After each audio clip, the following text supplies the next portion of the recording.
فخر الدین رازی علیہ الرحمہ فرماتے ہیں کہ فرعونی قوم قبطیوں نے حضرت سیدنا موسیٰ علیہ نبی علیہ السلام سے کہا کہ آپ جو ہمارے پاس نشانیاں لاتے ہو یہ تو جادو کی قسمیں ہیں، تو لہذا ہم آپ پر ایمان نہیں لاتے۔ معاذ اللہ انہوں نے انکار کیا۔ اللہ کے پاک پیغمبر سیدنا موسیٰ کلیم اللہ علیہ السلام بہت پریشان ہوئے۔ بالآخر اللہ رب العزت کی بارگاہ میں ان کی ہلاکت کی دعا کر ڈالی اور ان پر عذاب کے لیے اللہ کی بارگاہ میں التجا کی۔ سیدنا موسیٰ علیہ نبی علیہ السلام کی یہ دعا کرنا تھی کہ مالک کائنات نے ان پر طوفانی بارشوں کا سلسلہ نازل فرما دی، اور اس قدر تیز بارشیں ہوئی کہ نہ رات کا پتہ چلتا نہ دن کا پتہ چلتا، دن بھی رات بن گیا، اور وہ سخت عذاب میں، سخت پریشانی میں مبتلا ہوئے۔ ان کے مال مویشی مرنے لگے اور ان کے گھر تباہ ہونے لگے۔ بالآخر یہ قوم بھاگتی ہوئی فرعون کے پاس گئی، اور فرعون نے ان کی طرف سے سیدنا موسیٰ علیہ السلام سے وہ معاذرت کی۔ اللہ کے پاک پیغمبر سیدنا موسیٰ کلیم اللہ علیہ السلام نے ان کے لیے پھر اللہ کی بارگاہ میں دعا کی۔ مالک کائنات نے وہ جو عذاب تھا طوفانی بارشوں کا وہ ختم فرما دی۔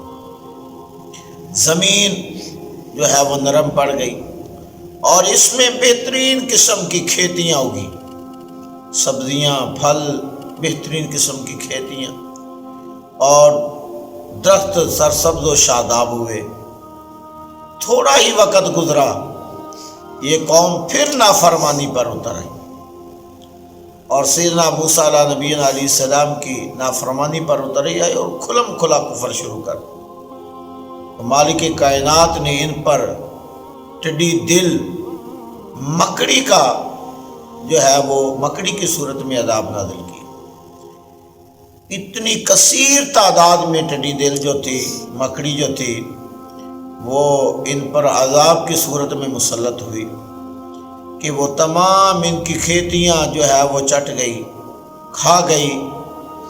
سرسبز و شاداب جو درخت تھے ان کے اوپر بھی کسی قسم کے سبزے کا نام و نشان نہ رہا، اور اس قدر وہ آسمان پر جو ہے وہ چھا گئی کہ سورج تک زمین پر نظر نہ آنے لگا۔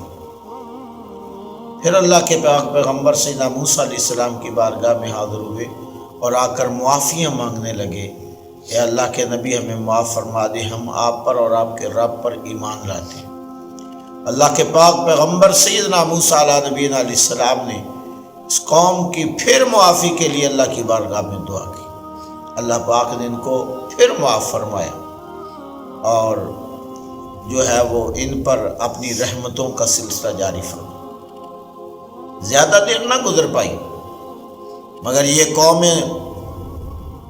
فرعون، نافرمان قوم، یہ پھر کفر پر اتر آئی۔ اب کی بار اللہ رب العزت نے ان پر جوؤں کا عذاب مسلط فرما دیا۔ جوؤں کا اور خارش کا، چیچک کا عذاب ان پر نازل ہوا، اور یہ اس عذاب میں اس قدر گر گئے کہ ان میں سے کوئی بندہ بھی اس عذاب سے محفوظ نہ رہا۔ اپنی زندگی سے بیزار، زندگی سے تنگ ہونے لگے۔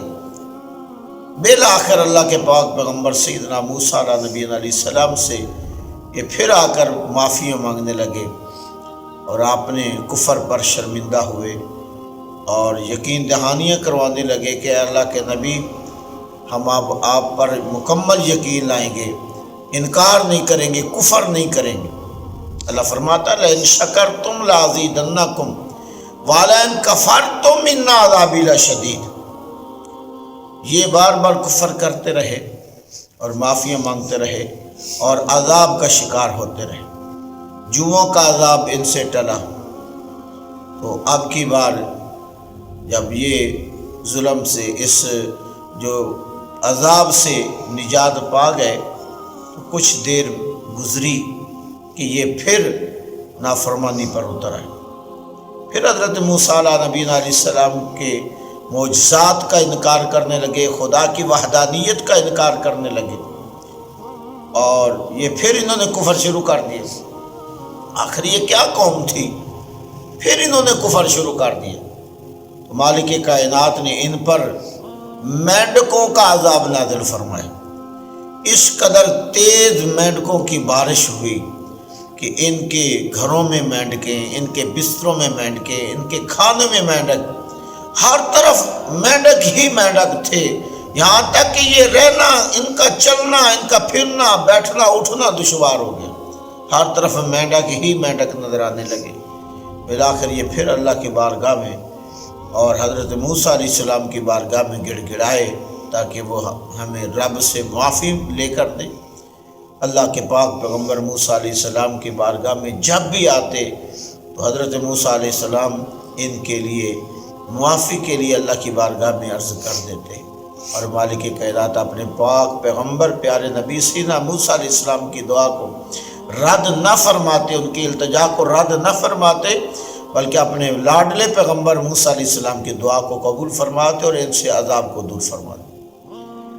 جب یہ مینڈک کا عذاب آیا تو یہ پھر اسی طرح رونے چیخنے چلانے لگے۔ اب کی بار سیدنا موسیٰ نبی علیہ السلام نے اللہ کی بارگاہ میں ان کی جو ہے وہ اس سختی سے نجات کی، اس عذاب سے نجات کے لیے دعا کر دی۔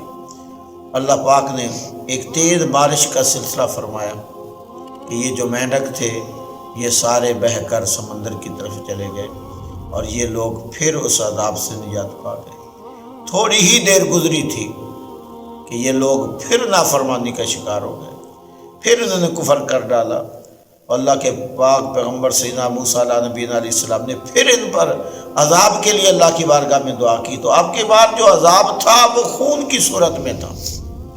ہر کنویں سے، ہر ندی نالے سے خون ہی خون تھا، پانی کی شکل نہیں تھی، خون ہی خون تھا۔ ان کے کھانے پینے کی اشیاء میں جہاں یہ پانی ڈالنا چاہتے تھے تو پانی نہ ہوتا، وہ خون ہوتا۔ یہ 7 دن یہ بھی عذاب ان پر مسلط رہا۔ کچھ نے 40 دن کا کہا، مختلف مفسرین نے اپنی اپنی تفاسیر میں اس کا مختلف جو ہے وہ ٹائم پیریڈ جو بتایا ہے۔ المختصر یہ کہ یہ قوم ایسی تھی، یہ بار بار نجات پاتی اور بار بار یہ نافرمانی پر اتر آتی اور اللہ کے عذاب کا شکار ہوتی۔ اس بات کا لب لباب یہ ہے کہ میرے بھائیوں صاحبو، آج مسلمانوں پر ہر طرف سے عذاب مسلط ہے۔ خدا کی قسم جب ہم اپنے احوال دیکھتے ہیں، ہم نے اپنے تھوڑے سے اس عمر کے حصے میں بہت سارے مسلم ممالک کو اجڑتے ہوئے دیکھا۔ شام، لبنان، بوسنیا، چیچنیا، اردن، لبنان، کشمیر، افغانستان، عراق، اب فلسطین کا معاملہ، پاکستان میں کیا، پاکستان خود کار مختار نہیں بلکہ ایک جو ہے وہ ابھی بھی غلام ملک کی کیفیت میں ہے۔ انڈیا کے اندر مسلمانوں کے ساتھ کیا ہو رہا ہے، یہاں تک کہ المختصر کہ پوری دنیا پر جہاں بھی مسلمان ہیں وہ مصیبت کا شکار ہے۔ یہ سلسلہ کیا ہے؟ یہ صرف ہماری نافرمانیوں کا نتیجہ ہے۔ وہ معزز تھے، اقبال کہتا ہے وہ معزز تھے زمانے میں مسلمان ہو کر، ہم خوار ہوئے تارک قرآن ہو کر۔ جب سے ہماری اس قوم نے قرآن کے اصولوں کو بھلا دیا، تعلیمات خداوندی کو بھلا دیا، ارشادات مصطفی کو بھلا دیا، اور جو اپنا مشن اسلامیہ تھا اس کو پس پشت ڈال دیا، اب تو سعودیہ میں بھی سینمے اور سعودیہ میں ناچ گانوں کے اڈے، سعودیہ میں بھی عیاشیوں کے اڈے بن چکے ہیں۔ استغفر اللہ الیاذ باللہ۔ تو یہ کیا ہو رہا ہے؟ اب مسلمان مار نہ کھائے گا تو کیا کرے؟ اگر اس معاملے سے، اس نظام سے مسلمان سچی توبہ نہیں کریں گے اور اس نظام کو نہیں بدلیں گے تو آنے والا دور ان پر مزید خدا نخواستہ مشکل ہو سکتا ہے۔ ابھی ہمارے پاکستان میں دیکھیں، مجھے حیرت ہوتی ہے، موبائل کھولیں تو ہمارے مسلمان جو ہیں وہ آپس میں اس قدر لڑ رہے ہیں۔ اہل سنت کا یہ حشر ہو چکا ہے کہ یہ جو بڑے اکابرین ہیں، کوئی رافضی ایک دوسرے کو کہہ رہا ہے، کوئی خطائی ٹولہ کہہ رہا ہے، کوئی معاذ اللہ کسی کو کچھ کہہ رہا ہے، کوئی کسی کو کچھ کہہ رہا ہے۔ اہل سنت کے اندر میرے بھائیوں، میرے صاحبوں، علماء میرے سر کا تاج ہے، اگر آپ اس طرح کرتے رہیں گے تو پھر انجینئر مرزا طرح جو لوگ ہیں نا وہ جنم لیتے رہیں گے۔ خدا کا واسطہ اپنے آپ کو ایک پلیٹ فارم پہ جمع کریں، اتحاد قائم کریں، اور یہ کسی کی ایک چھوٹی سی بات کو دیکھا جو تمہارے مائنڈ میں سمجھ میں نہیں آتی تو تم اس کو رافضی بھی بناتے ہو، تم اس کو خارجی بھی بناتے ہو، معاذ اللہ تم اس کو خطائی بھی بناتے ہو، پتہ نہیں کیا کیا کرتے ہو۔ جو بندہ اپنے نام کے ساتھ مفتی لکھنا شروع کر دیتا ہے وہ دوسرے عالم کو تو عالم سمجھنا جو دور کی بات ہے، وہ مسلمان ہی نہیں سمجھتا اس کو۔ یہ کیا ہو رہا ہے ہمارے ملک میں اور ہماری جماعت میں کیا ہو رہا ہے؟ خدا کا واسطہ اہل سنت ایک پلیٹ فارم پہ جمع ہوں، اتحاد قائم کریں اور تمام کو مسلمان ہی رہنے دیں۔ نہ مانے آپ ان کو بڑا کوئی شیخ مشیخ نہ مانے تو کم از کم ایک دوسرے کو مسلمان تو رہنے دیں۔ اور آج کے اس دور میں میں سلام عقیدت پیش کرتا ہوں امیر اہل سنت مولانا محمد الیاس ستار قادری دامت برکاتہم القدسیہ کو خراج تحسین، خراج عقیدت پیش کرتا ہوں کہ ان کی زبان سے نہ کبھی کسی کو گالی، نہ کبھی کسی کو کافر، نہ کبھی کسی پر تبرہ سنا ہے۔